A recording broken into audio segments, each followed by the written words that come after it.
is only war.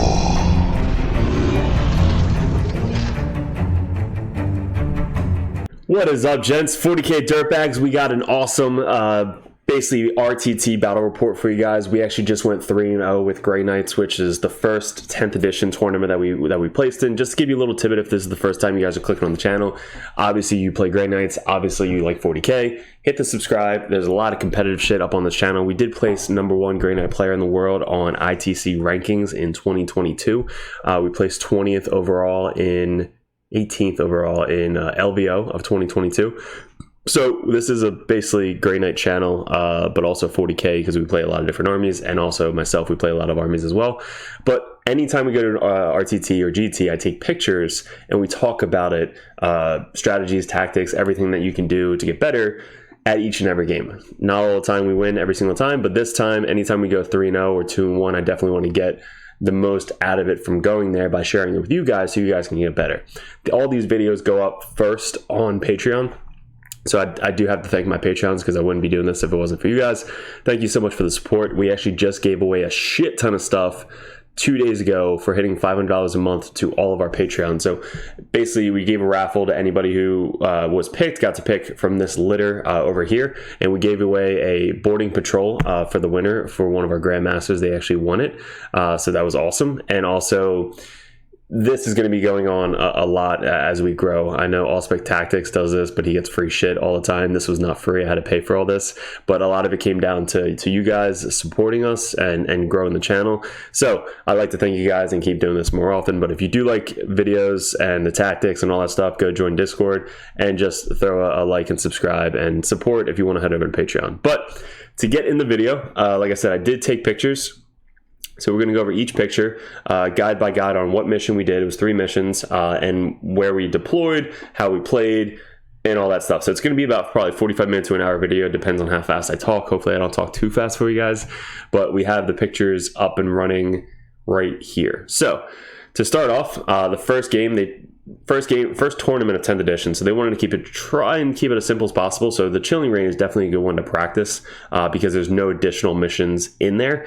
Take and Hold, another really easy one where you basically just get 5 points for the objectives that you hold, 15 per turn, and also at the end of the battle you'll score 15, and then if you're going second, you'll score at the end. So Search and Destroy, basically 9 inches from the center. They did change the measurement here. It's actually 16 inches, so it's 14 inches from the side compared to 15 inches from the side. Prior is 15 and 10, and now it's 10 and 14. So that was a little bit different. But this was the table setup. So we were playing at Palladium in Pennsylvania. They run really good tournaments where there's a lot of good players that go. That's why I like going there. And they have pretty good prize support. So he was testing out different terrain. Now this is the terrain that we used. Everything is ruins. The corner ones are line of sight blocking terrain. So basically the first floor is line of sight blocking, and these obviously L's are, they're trying to stop towering and stuff like that, which I agree with. I think all terrain should have some type of towering stoppage, so that way you just don't get blown off the table from knights or Wraith Knights or something like that. So he added another floor after the first round. So this was only 2 floors. Then he added another one for the third floor, so that way you could basically block almost anything.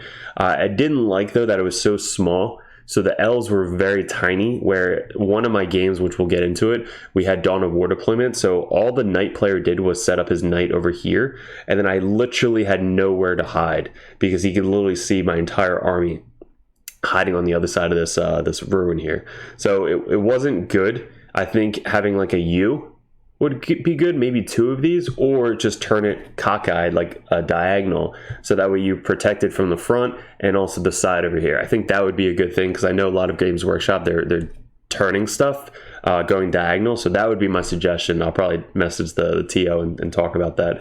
But 3D printed terrain, it's awesome. So he's definitely adding and 3D printing a lot more, and he started doing the great Games Workshop terrain down here where they're like touching at the bottom here. And everything's ruins, so you have to be completely in it to shoot through it. If you're touching it, they can see you, but you can't see out. It's true line of sight, so all basic. So this was the setup for each table. I played Blood Angels round 1. This is Zach. He's a good player. Play him all the time. Every time we go to a GT, I always play him. So this army, he's got a full squad of guard with the banner, all the meltas, all the swords, axes, everything you can put on the unit, commanding by Dante. Dante has this thing where you do a battle shock test, which is going to come up in this game. And I think it's -1 to hit, -1 to wound, which is insane on a unit, just built in. He had the Wiederkehr Assassin. He also had, so he had the Wiederkehr Assassin, and I think that was it for the assassins. And then he had this unit of Bolter Devastating Wound Squad, led by the Psyker dude right here, who has a fight first, which is really good in the game. He had a unit over here who also has fight first, this guy with the little sundial sand thing, and then shield guard people. Sorry, I don't know the names. I'm terrible. I know the unit, what they do. I just don't know the names. 2 units of the melted dudes. So one has 2 shots, the other have 1 shot. They decrease the range now, so you have to be within 9 to get the Melta thing. And the Librarian Dreadnought. Never seen one of these before. So Librarian Dreadnought, which can teleport units on a 2+, which is pretty cool for Blood Angels. Whirlwind, which I hear is really good, and the Vindicator with the big blast gun that can shoot in combat now. So that was the list. Pretty standard Blood Angel list. This was deployment. I should probably go over my list first. Let's pause it, pull up my list, and we'll go over the Grey Knight list. Okay, and here is the Grey Knight list. So we got Librarian with a sigil. We have a Librarian with first to the fray, which I really like. I think that should be in every list, and I'll explain why. Brotherhood Librarian basic, and a Castellan Crow. So Castellan Crow is still really good, especially with purifiers. They're like your anti-infantry units.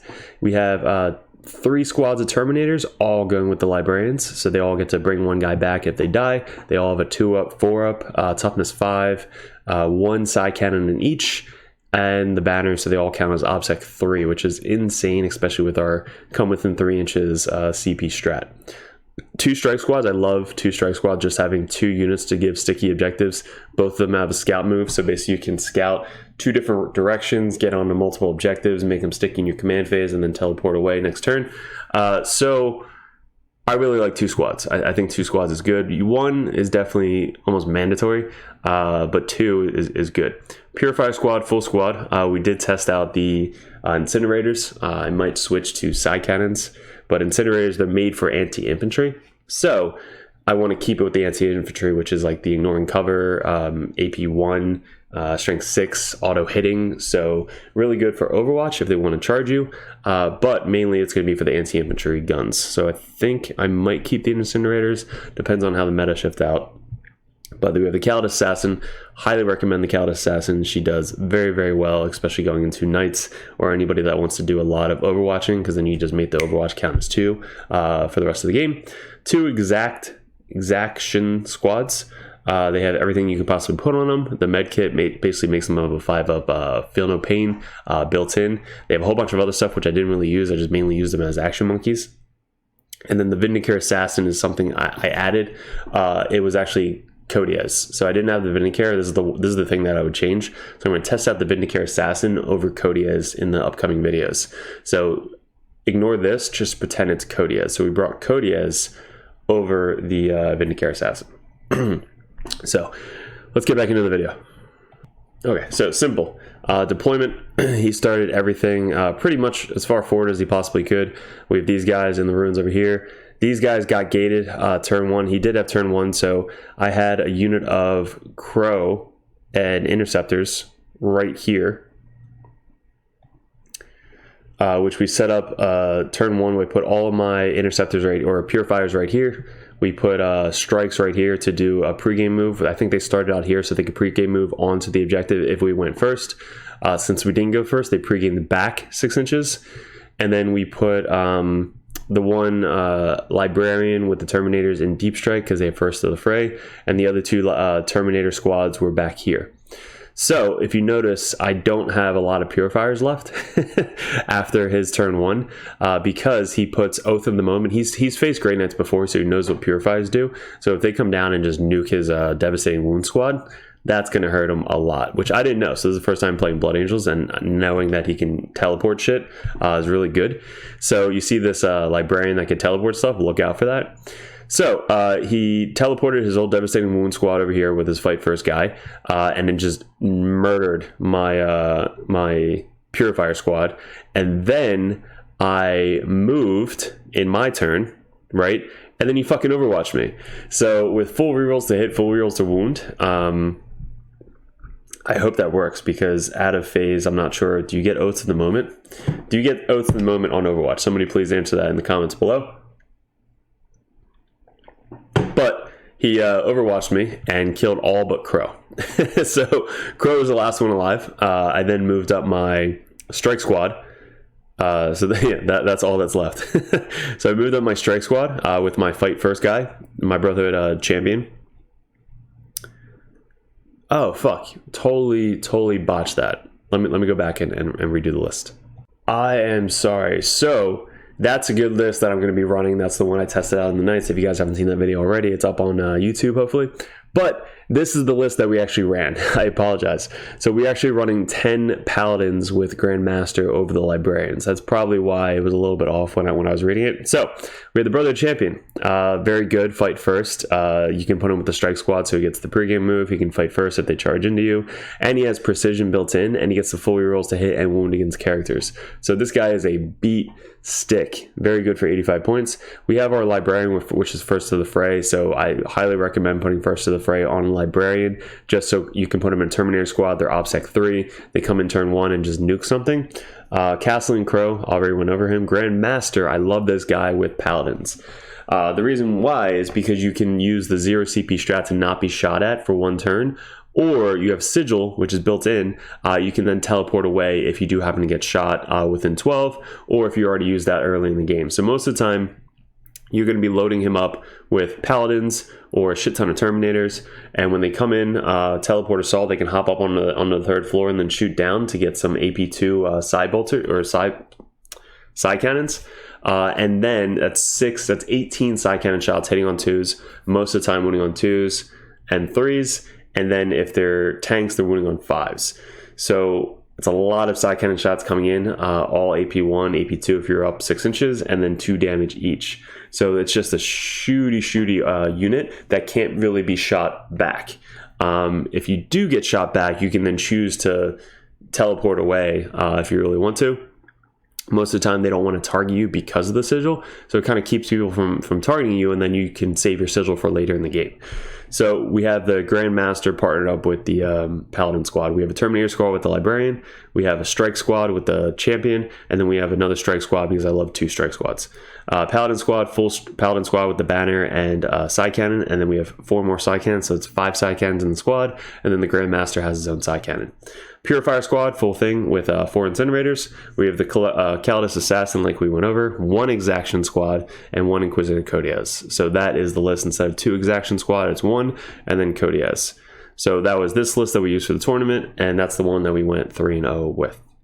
Oh my god, such a noob. All right, we're back to the picture. So the 10-man Paladin blob was just hiding behind this ruin over here. Calidus Assassin was blocking out some deep strikes in the back here. And these guys are first to the fray. I just put them up there so I don't forget about them. So that was that. So we moved up. These guys actually came down first to the fray because he had an Eversor Assassin over here. So we came down, killed the Eversor Assassin, so we don't have to worry about him. I didn't have to come with him within 3 because my Librarian can do the mortal wounds within 18 inches, and it's not a shooting attack, so you get around lone operative. So if you come down with an 18, you could basically just shoot a lone operative target, like the Lion or an Assassin or one of the Necron models, and then hopefully you can kill it with the 2d3 mortal wounds, or if you roll 6, it's 2d6 mortal wounds, which I didn't know. That's kind of insane. So that's what they did up top there. The Assassin stayed down there. The 10-man Paladin brick came down within 3 inches over here to steal the objective, and then we shot the whole Paladin brick into his devastating wound, which we killed a bunch of them. There's only 3 and the leader left. And then the melted guys up there, we left them alone because we have the sigil. So if he wants to shoot at me, we can then just get the fuck out of there. So I didn't know the rule specifically, but I knew that defender fights first. But I thought that if you have a fight first and they have a fight first, but you charge into the unit that has fight first, you then fight first. But that's not the case.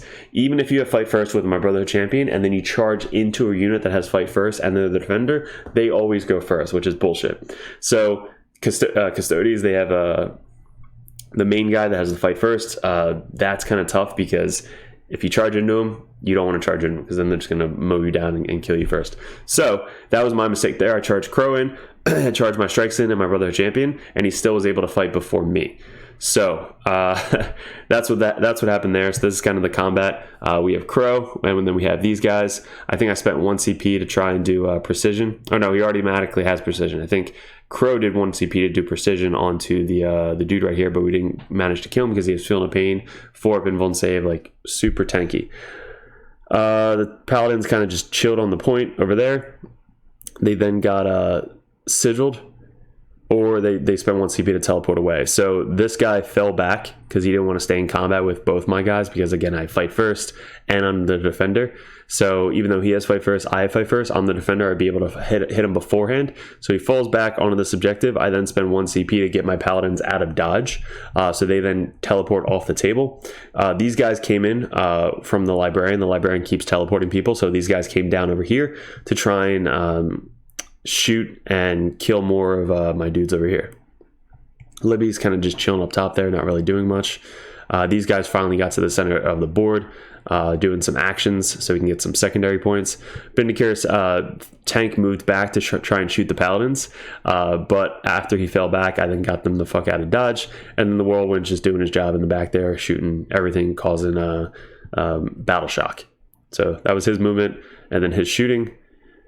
And then my movement, we just ignored the fight first guy. I said, fuck that, I'm not going anywhere near him. We moved past him, and then we charged this unit down here with the Meltas onto the objective.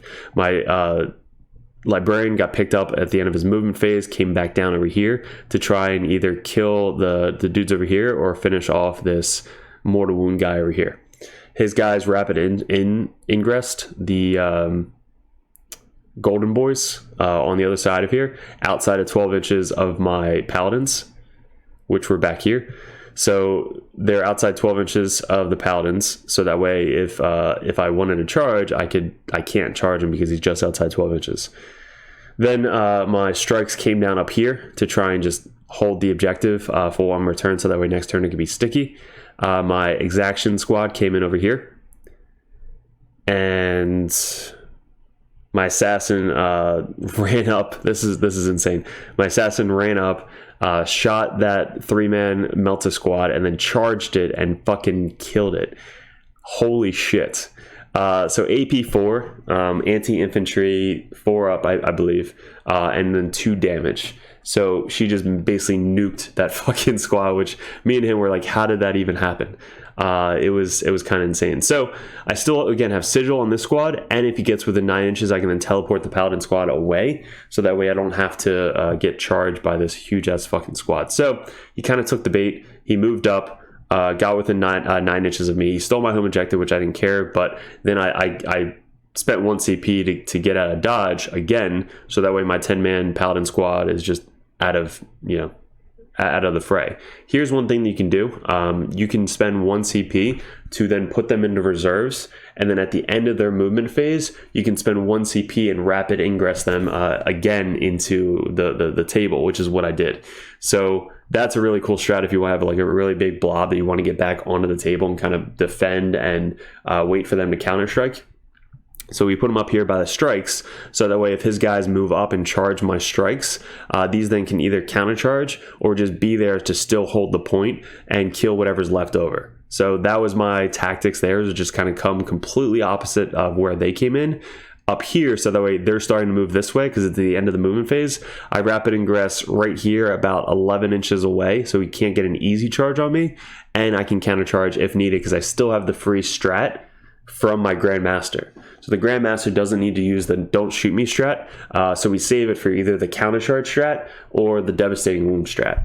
So that fucking unit right there is insane. insane. So his dreadnoughts are really not doing much the whole game. These guys are slowly just running back and forth. These guys came in and then trying to chase me down. The fucking solo guy is still alive. These guys fell back, and then he's basically trying to charge into my dudes over here, which also have the fight first. So let's see what happens. So he charges in. All that's left is my fight first guy and his guy with 1 wound left. So we're basically just slapping each other. The Terminators then move up, and they want to kill this guy with shooting because we don't want to charge him. And then my Paladins move out.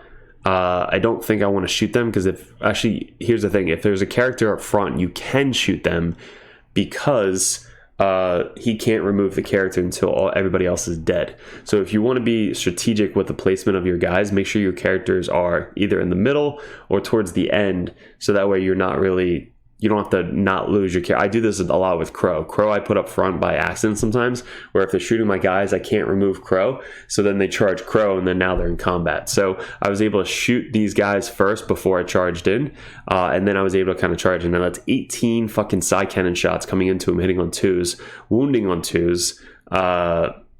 So it's a lot of shots. So they have to try and heal, save it. If they don't, they just die. So these guys are still back here. The assassin's running up to try and do some damage to Dante because she has precision, and she has precision on her gun. So I think I do 2 wounds or something to Dante. It's a suicide mission. Assassin did her job. We're kind of just running forward now. And then assassin dies. These guys shoot and make their charge, and then they consolidate on the objective. I couldn't get within 4 of the dread for my consolidate, so I had to choose the objective. So I chose to consolidate 4 inches or 3 inches towards the objective. These Terminators then moved up and finished off that one guy with the mortal wound, and then we charged this solo guy over here, which I think lived. All right, so towards the end of the game, we have these guys battling out down in the bottom here. He left this objective and moved up, and I then fucking got the guys out of dodge again with the Paladins. So these guys still haven't gotten combat yet. So all the Paladins are off the board. The strikes are still holding strong up top there. We have these guys holding the objective, the exaction squad. They came up and over here, and then Codiez came up and charged the whirlwind to steal the home objective, because I think I had 5 guys on the objective. He overwatched the exaction, killed 2 of them, so Codiez had to make a 9-inch charge. He makes it, and then he gets me another model on that objective to steal the home objective. So Codiez doing work, getting me secondary points, and then the exaction squad soaking up some damage, and then stealing objectives on the backfield as well. So exaction squad I think should be in a lot of lists because they're super good monkeys. And then Codiez is just good if you want to bring for the CP. I didn't really get additional CP this whole day, but just the option to get additional CP is why he's in the list. All right, so let's move over. So it's pretty close when it comes to points for this game. We keep going back and forth, but we have the Paladin brick. They basically got moved up, and I probably put them back down again with rapid ingress to be outside of 12 inches. So I put them back down where the guys came from, outside of 12 inches. So that way, if I move up 5, I have a 7-inch charge on my turn, which is what we did. So we came back down over here. We then moved up, shot, and then charged and killed all of the guys, because I think I did the free strat to do mortal wounds now. So on 6s it does devastating wounds. So we killed all of the golden boys before we got to get any attacks on the Dante. I don't think we got a lot of attacks on the Dante. I think we had just enough kill to kill all of the guys, and then Dante was alive on 4 wounds. So Paladins fucking nuking an entire squad, which is awesome. So they killed basically the devastating wound shooting squad, the full golden boy squad, the other squad. So Paladins basically killed the entire army, and they're still fully buffed up. I think one died throughout the entire game. My Libby and other guys basically died down here from the mortar guy. This guy got teleported up here to try and steal the back objective. My strikes are up here in the corner. You can't see them. They're basically all the way up in this corner over here. And I still have Codiez tied up with a whirlwind in the back here. And the Dread is just chilling in the center. So at this point, we're basically down by like 13 point or 12 points or something. I'm going second. So I have to get my Libby's alive, so I have to get behind enemy lines. I have to get like 2 or 3 objectives, and I have to like steal an objective or something. Like it was behind enemy lines and no prisoners, so I have to kill somebody and get behind enemy lines. So the option was to either kill Dread, kill Dante, kill the one solo guy over here, or kill the Whirlwind. This is what we did. We deep struck the librarian for behind enemy lines. That got me at least 3 points. Codiez was still over there, so that got me 5 points. He then killed that one guy on the objective, which got me 2 points, 2 or 3 points. And then we moved up and charged Dante, which got me another 2 points. And at the end of the game, I controlled 1 objective and 2 objective. But here's the kicker. Dante has a thing where you do a battle shock test if at the beginning of the fight phase within 6 inches. So this came down to a dice roll of a 6+. I don't suffer any penalty because of the Grand Master, so I would have had to roll a 7+, but instead I rolled a 6+. So on the fucking battle shock test, it's not in the command phase, so I can't re-roll it or can't auto pass. It's in the fight phase. So this was all coming down to me passing a battle shock test and then controlling this objective to get another 5 points. And that's what it came down to. I charged, killed Dante, rolled my 6+, passed it, and then stole the objective back. So at the end of the game, we wound up being 82 to 75. These were the missions that we picked. So we had Bring It Down, which I don't think I did. We have Tempting Target, Assassination, Engage in All Fronts, No Prisoners, Behind Enemy Lines, Secure No Man's Land, Capture Enemy Outposts, which is a really easy one for Grey Knights, and then Aerial Denial. So those are the secondaries that we picked or had throughout the game. And then the mission, I had 5 primary, 5, 15, and then 10 on the last turn. And then my secondaries turn 1, I had 5, 5 and 8, 5 and 5, and then 4 and 5. He had 5, 5, 5, 10, and then he had 5, 10, 5, 9, and then 11 on turn 5. So really close game, 75 points to 83. So first game came down to 6 points. I could have lost if I didn't roll my my leadership, which is funny. So great game against Blood Angels. Next game was against Grey Knights. So this was really cool. I wanted to see this matchup for a while, ever since Grey Knights came out. I'm like, what would it be like if Grey Knights played Grey Knights? So if you guys are Grey Knights player, this is really good to see and pay attention to because of how fucking many shunts and teleport assaults we have. His list, it's pretty cool. He has a really good paint job here. He has, let me see if I can remember. He had 1 purifier unit, 2 purifier units, 1, 2, 3 strike units, and an interceptor unit. So 3 strikes, 2 purifier, interceptors, and then he had Drago, Grandmaster, Paladins, Terminators, Libby. So 2 Terminator squads, Paladin squad, Grandmaster, Drago, Librarian.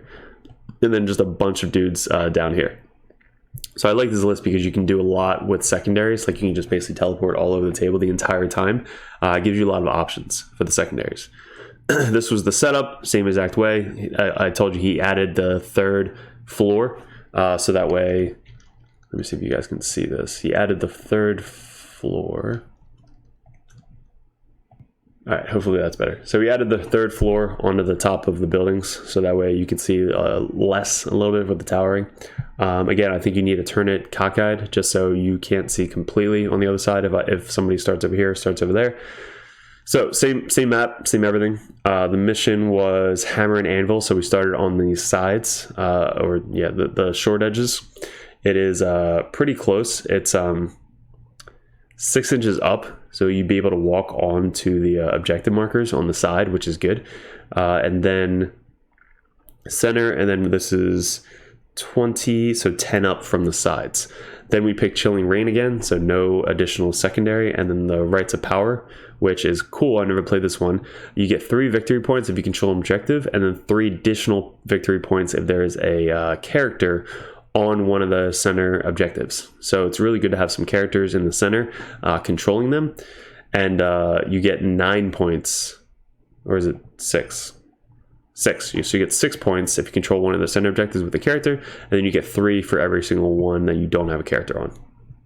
So deployment, we try to block out. We didn't know who was going to go first, so he put a lot of dudes out here. He didn't really put a lot on the objective here, which is our first of the fray target. That's kind of what we're trying to steal turn 1. And then over here, I try to block out as much as possible with all my guys. Try to block out his deep strikes, and then we kind of did the same thing. We have pre-game move, scout move, so I can scout move onto the objective and control it, or I can scout move onto the objective up here and control it. So that was the goal there. All the paladins are over here just waiting, and all the incinerators and purifiers over here waiting. So we had turn 1. So what did we do? We advanced 12 inches up to the center objective to try and control that. That got us the character and the unit, so that way that's 6 points. We had our scout move and then advance over to here, so that way we were 18 inches away to get on this objective, so we can control that. And then we had a scout move onto this objective to try and spread out and block the backfield objective over here. So we have a strike squad on here, which would be sticky if he doesn't steal it. Interceptors over here with a bunch of guys that can overwatch if he comes near me, and sticky back here. We didn't really set up correctly. We didn't have enough guys in range of this objective. I should have put maybe one closer so that way I can tag this objective, but we were about an inch away with our auto advance 6 on our paladin squad. So we were about 12 inches away. I should have been 1 inch further, so that way I can try to get on all 3 objectives in the center. That would have got me at least 15 on the next turn if I controlled it. So oh, and these guys came down on over here turn 1. So they basically came down within 3 inches, stole this objective, so that way on his turn he wouldn't be able to make this sticky. We then just nuked down the squad right here, and we killed 1 purifier over here. I tried to do Libby into the Grandmaster, didn't really do any damage. But this was basically shooting wet paper into wet paper, because we'll have 2-up saves, all in cover, and we only have AP1. So Grey Knight shooting versus Grey Knight shooting is not very exciting. So his turn, he makes me do the force jump away, so he takes back over this objective on the home field. My Libby then goes back into reserves.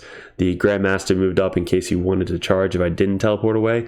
The strikes moved up and stole this center objective from me. Nobody else came over here, so there's nothing on this objective. So if I was on that objective, I would have got a lot of points. And then down here, he didn't really do anything over here. What else did he do? That was basically it. He kind of just hid, teleport assaulted a bunch of people, and that was it. So my turn.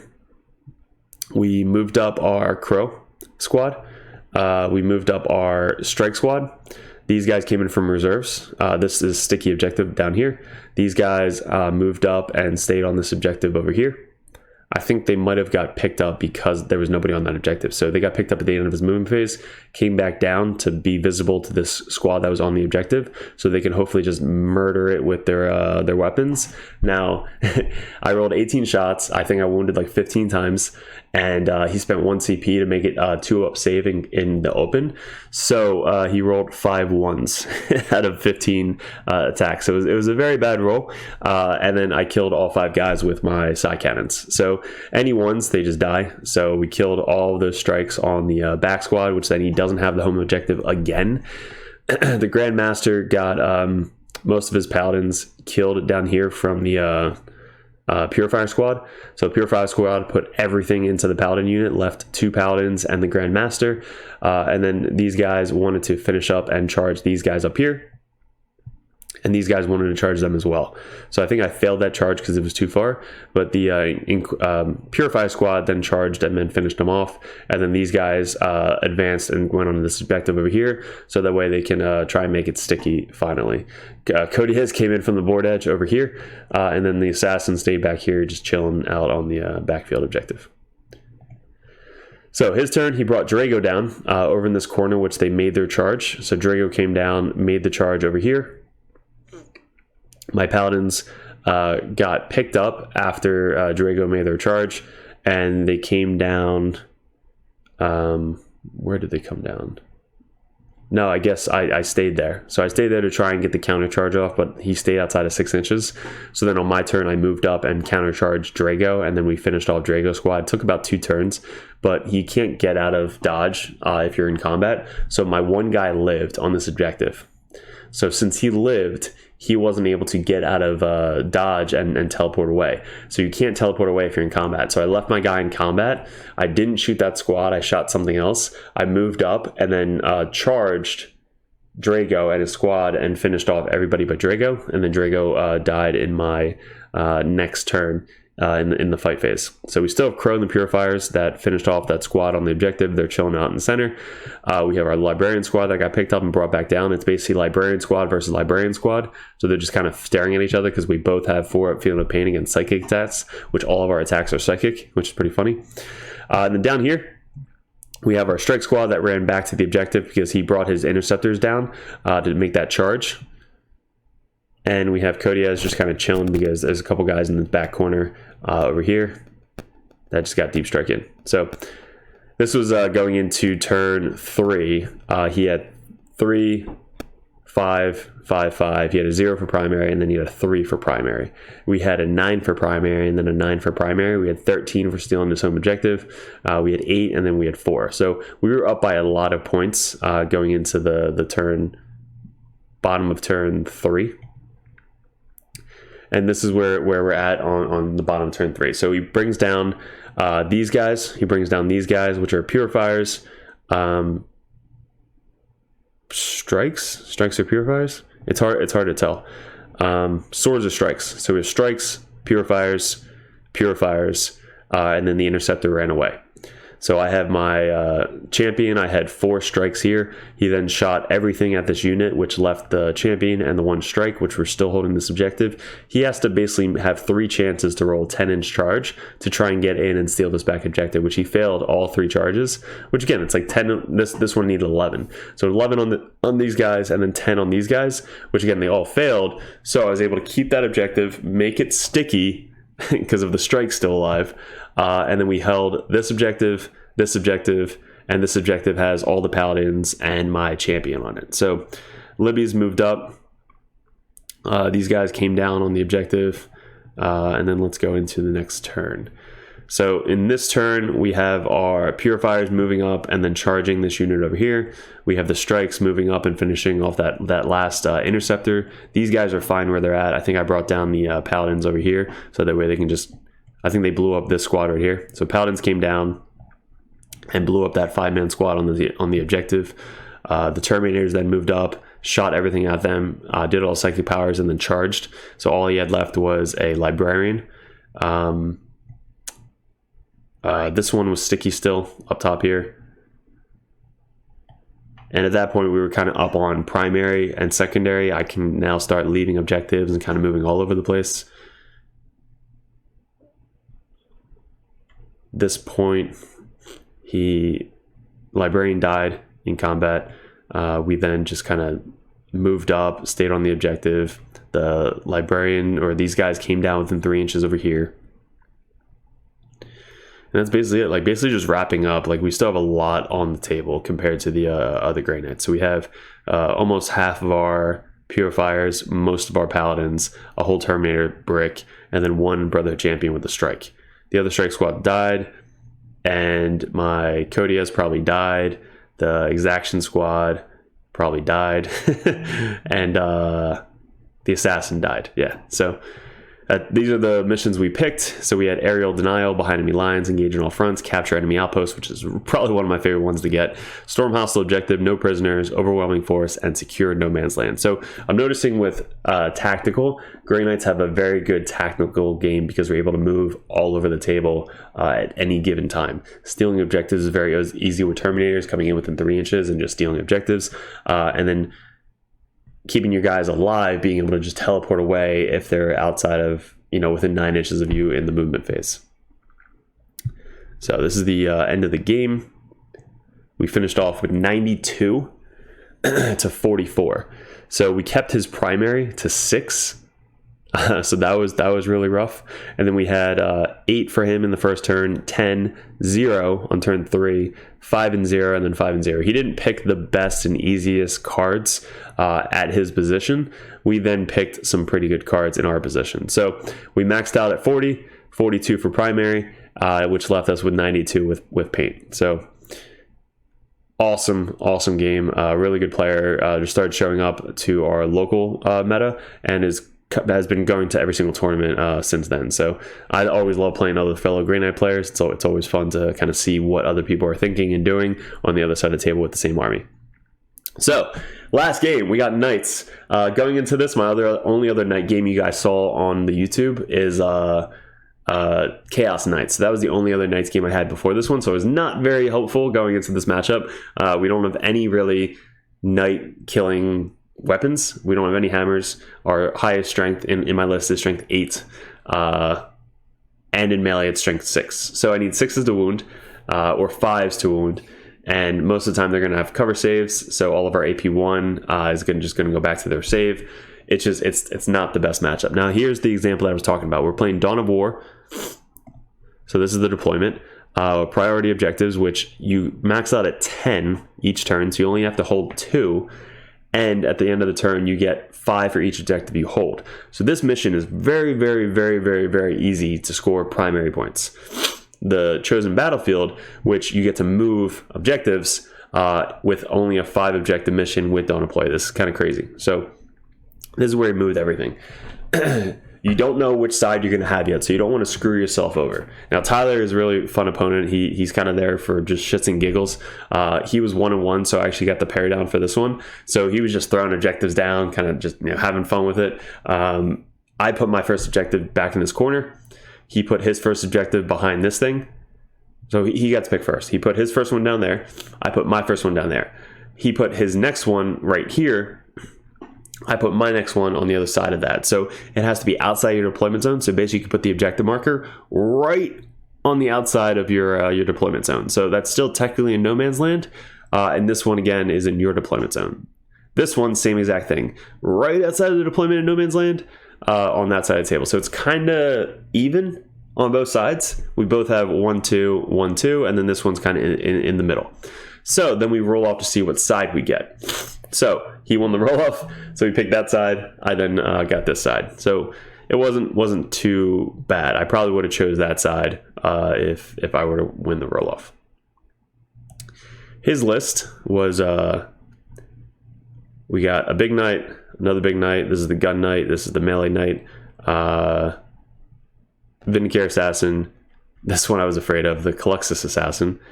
Really good into psychers. We have 1, 2, 3 autocannon dreads, and then 1, 2, 3 Melta blade saw dreads. So pretty standard knight list. This was the setup. Again, you could just put a knight over here, and then you could see the entire fucking ruin over here. So I literally had nowhere to hide. Luckily, this ruin was big enough so that way he couldn't see me on the other side of here, even with his towering.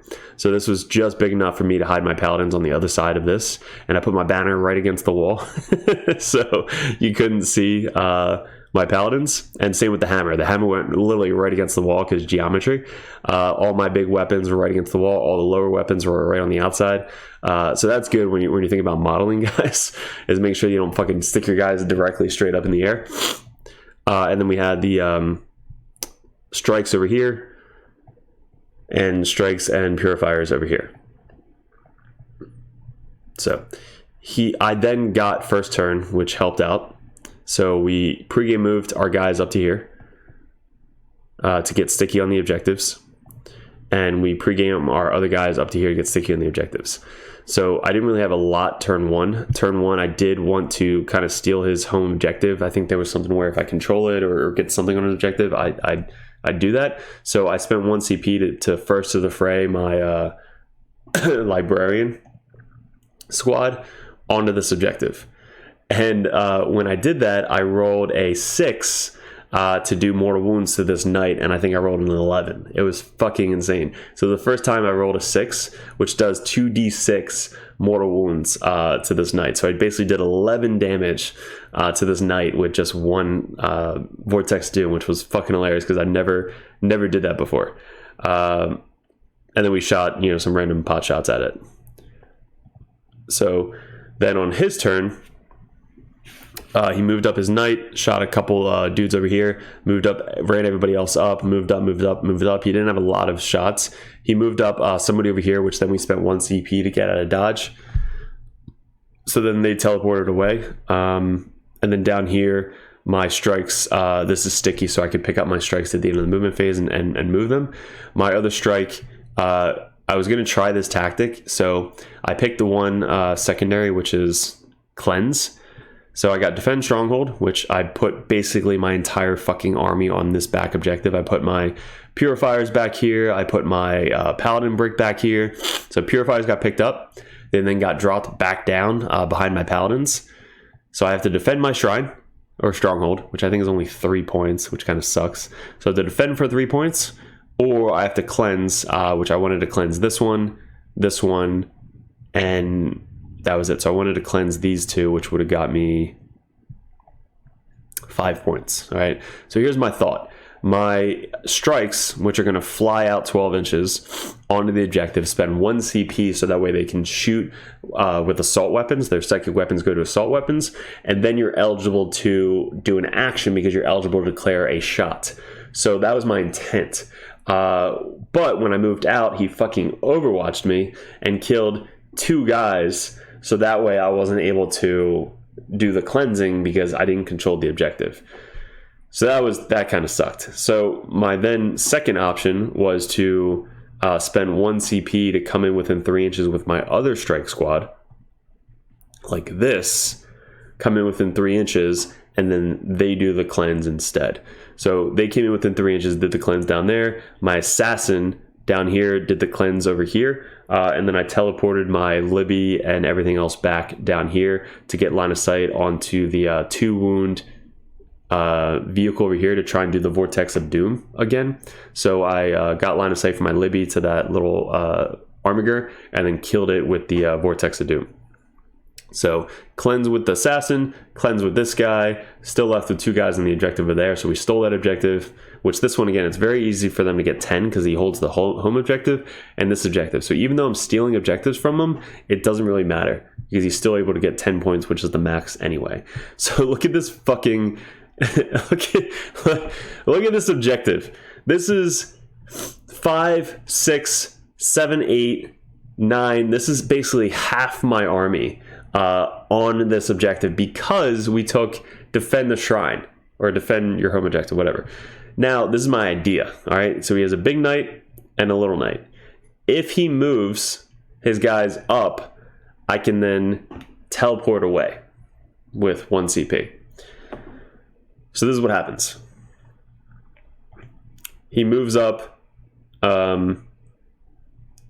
his little knight, I think. So he moves up his little knight. His Kaldis assassin comes in with rapid ingress, and his big knight moves up as well. So this is basically where they ended right here.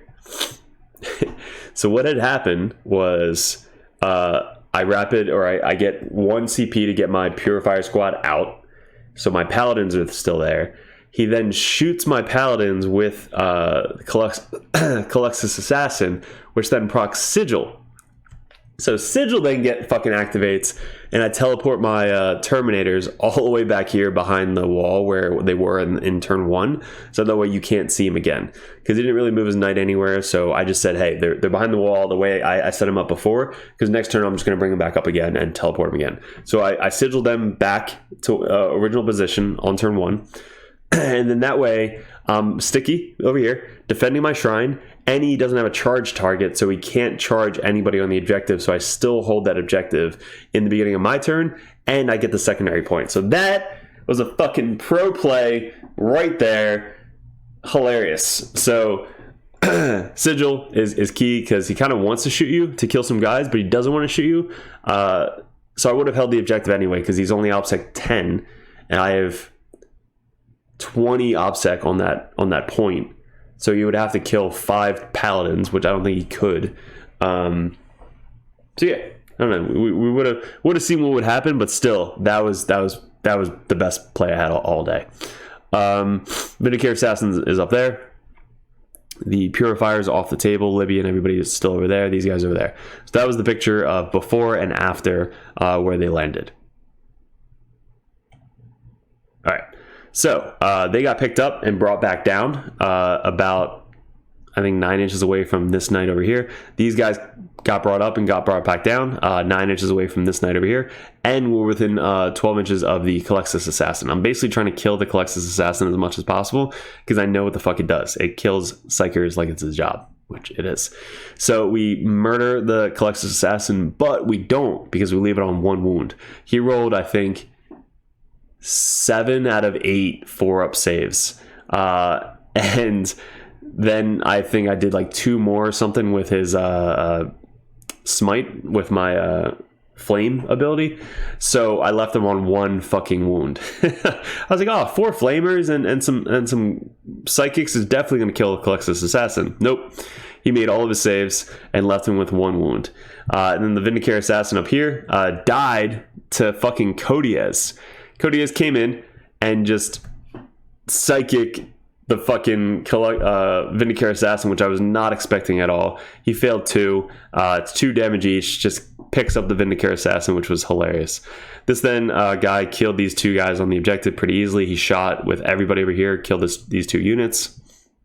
My Terminator squad came back up here within 3 inches to come down, do a smite, and then steal the back objective. My exaction squad came in on the backfield over here. So I think I had engaged on all fronts, which we are now. And then probably stealing their home objective, or not the home objective, just taking an objective from them. Behind enemy lines, no, so we had behind enemy lines, engaged on all fronts, sorry. So behind enemy lines, we had 1 and 2, and then engaged on all fronts, we had 1, 2, 3, and 4. So this was a really good combo that I picked up. So that's why, again, tactical is so good with Grey Knights. So I need a 9 for both these squads to charge this little knight and try and take the center objective. So do we get a 9? We don't. Or do we? No, I don't think we do. So we don't get a 9. So then this guy scooted up, shoots these guys. I think this guy moved up on the other side of the wall, shoots them. These guys got picked up, got brought back down over there to try and kill the Colexis Assassin again. So these guys got picked up, and I was like, you know what? I'm putting fucking everything in the Colexis Assassin, which we do. So his 85 point model soaked up 300 and something points for 2 turns. This guy didn't move, which I think was his biggest mistake. This guy should literally be off of the point because he only needs 10 points. That's his max points. So this guy should be moving up off the point to either shoot and charge the paladins or shoot and charge the crow squad up here. So he's starting to move off the objective. I picked enemy outpost, which I know is really good for us, and there was something else under this dice. So on my turn, he still has his big knight on my home objective. I move up my paladins, move up my strikes, and both charge this guy. He has 2 guys on the back objective. This guy's off the objective, and then we have our paladin squad or Terminator squad with the librarian trying to finish off this 1 armiger knight on the other side of this wall over here. Our assassin is just literally just chilling on this objective, not really doing our job. And then this is what was left on his home objective. So he had to try and steal this objective from me, which we had 1, 2, 3, 4, 5, 6, 7, 8, 9, 10 paladins on, and the Grandmaster, and then we had 1, 2, 3, 4, 5 purifiers on the squad. So he probably wasn't going to steal that objective. This was what it looks like on the other side of the wall. So we're trying to finish off this armiger right here, and his big knight is still again chilling in the back there. So if he would have just moved up his big knight and got in the fray, it probably would have been a little bit different. This is it going into the turn 5. I have 10, 10, 10, 10, and then 5, 8, 10, 5. So the score is basically 40 for primary, 28 for secondary, and he's got 10, 10, 10, about to be 10, and he's got 25. So basically, I'm only up by like 3 points going into turn 5. So this is such a close game. I have to capture enemy outposts, and I have to storm hostile objectives. So if you control one or more objective markers that are controlled by your opponent at the start of your turn, and your opponent, so basically I have to get 4 points, 5 points here. So I have to get 5 points if I control objective, and 8 points if I control the enemy objective. So my whole goal this turn is literally just steal the back objective. Now, how do I have to steal it? Is I have to move up, stay outside of engagement range of this guy, and then charge this armiger on the objective. So if I can get enough guys on the objective, my pallies got picked up and brought back down here to be outside of 3 inches. I can only fit three Terminator on there, which is still 9 points.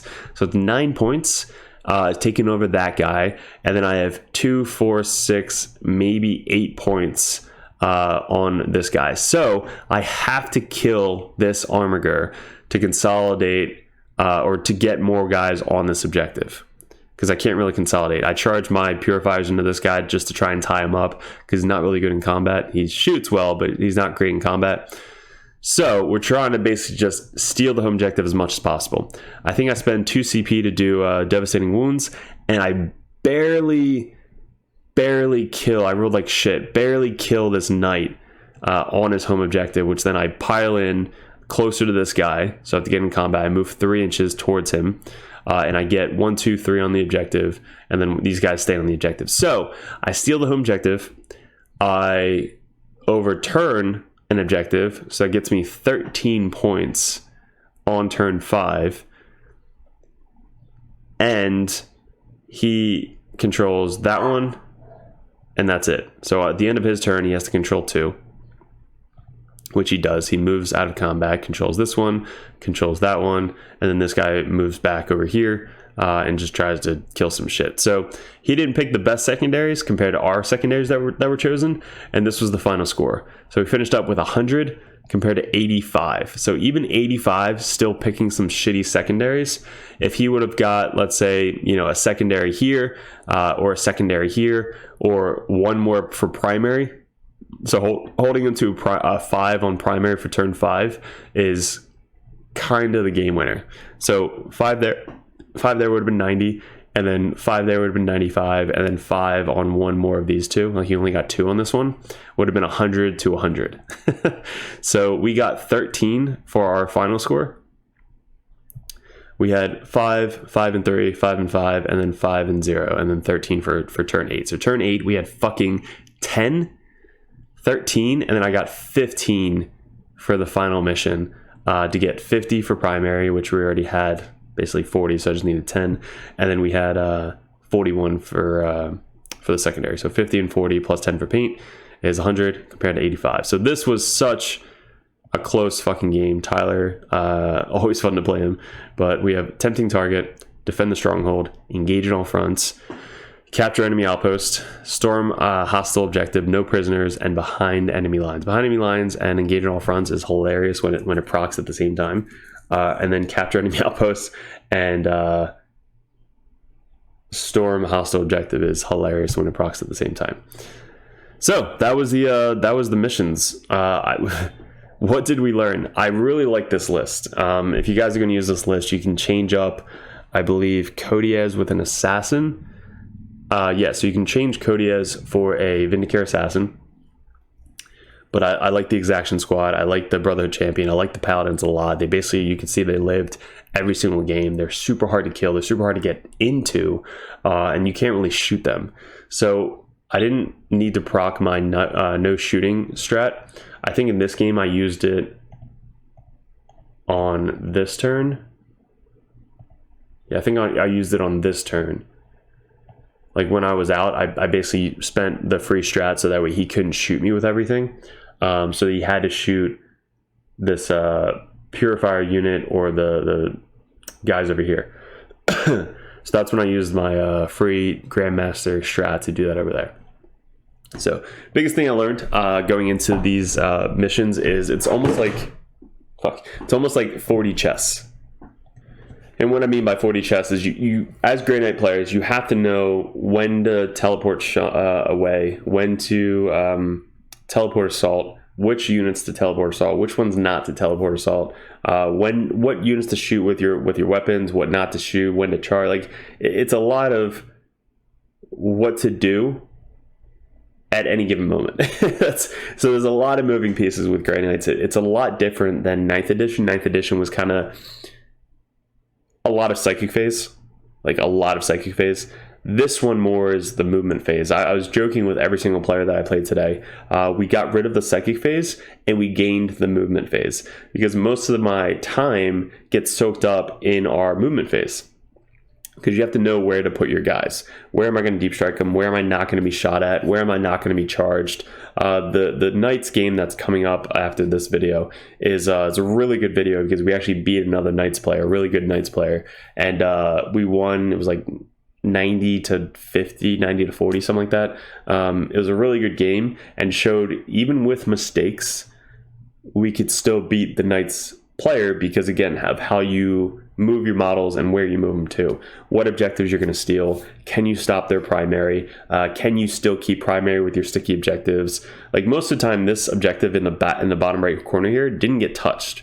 I made it sticky turn 1, it never got overturned. It was basically mine the entire game. So that was an automatic 5 points I kept every single turn. So it was basically me fighting over either this top objective behind his wall, or fighting over the center objective or my back objective. So I really just had to pick one objective to fight over every single turn to steal, to make sure I get 10 for primary. Because if you can get 10 for primary in this mission, you can max out 50 pretty easily, especially on turn 5. You get primary, and on the end of the game, you get 5 to 15 for however many objectives you control. So I love the Paladin squad. If you guys really want to test them out, they're, I think, best with Grandmaster or Voltus. I haven't tested Voltus, but I love the Grandmaster option to ignore all the modifiers, which came up a lot, as well as being able to do a free strat without even thinking about it. So you're like, all right, I really need Devastating Wounds this turn. Let me just do 2 CP for Devastating Wounds. I really need to not be shot at, so let me do the Haloed and Soulfire. I really need to countercharge this unit that's charging into me. So I used almost every single one of those with my Grandmaster in each game. It should be every turn. That would be really cool. That would be busted. But if you don't give us that, just give us our hammers back. I don't think it's going to happen. Everybody's making jokes about it, and I think it's kind of bullshit, but we should definitely have hammers or some type of anti-tank weapon. Our anti-tank weapon is fucking dreadnoughts, which are terrible. Like, I'm not going to run them anymore. I might run a meme list of just all dreadnoughts and show you how fucking bad it is. I don't even want to run it. It's literally just a waste of 2 hours. But I think the way to go with Grey Knights right now is 3 strong units to teleport every turn, or a bunch of small units that are going to be able to get you secondary missions pretty easily. Now, if you notice with this game, he still had 2 big ass knights, which is about 16,000 points, plus 2 armigers. So he had 145, 280, 290, plus 1,060. So he had roughly 1,100, almost 1,200, 1,300 points left on the table. So he still had a lot left on the table, and we were still kind of alive, going all over the place, just hiding. So yeah, and another thing I really learned with this game was the rapid ingress, so being able to get picked up and then come back down. So either doing the 1 CP to get picked up, or the Citadel, you automatically come back down. But one CP you get picked up if they come with a 9, and then you spend 1 CP to come back down with rapid ingress. So it's really good for big 10-man blobs. Not sure if it's going to be good for a 5-man unit, maybe if it was Drago or something, but I think a 10-man brick or a big unit of Purifiers is going to be good with the rapid ingress. So this list, very fun, good to play. If you want to test it out, let me know. If you guys are interested in joining Discord, go ahead over there. And Patreons, if you like what you see and you want to get better, head over to Patreon, support the channel. Once we get up to $1,000, we're going to do another big raffle like we did before. We give away a shit ton of stuff to all of our Patreons. Anybody who won, congrats. Thanks for joining the stream, and thanks for supporting us. And what else do we have coming up? A lot of battle reports, a lot of 10th edition. We're going to start switching over to Chaos Space Marines once I put together together 3 fucking Forge Fiends, and then 20 more Cursed Cultists. Once those guys are put together, I'm gonna make some Chaos Space Marine videos, and then Death Guard. Don't worry, you're coming up. Death Guard is gonna be played very soon. Sisters, haven't even fucking looked at you yet. There's a lot more to test out. Sisters players, let me know how they are. Definitely comment in the Sisters tab on Discord. And the Custodies, holy shit, I want to get a game into Custodies because they look so fun and super easy and really competitive, especially in top tier meta. So guys, I appreciate it. Hopefully you guys learned something. Hopefully you enjoy it. Let me know if you like these types of videos because I will keep doing them if you comment saying that you like them. If you don't comment and say that you like them, I'm not going to keep doing them. It's kind of pointless.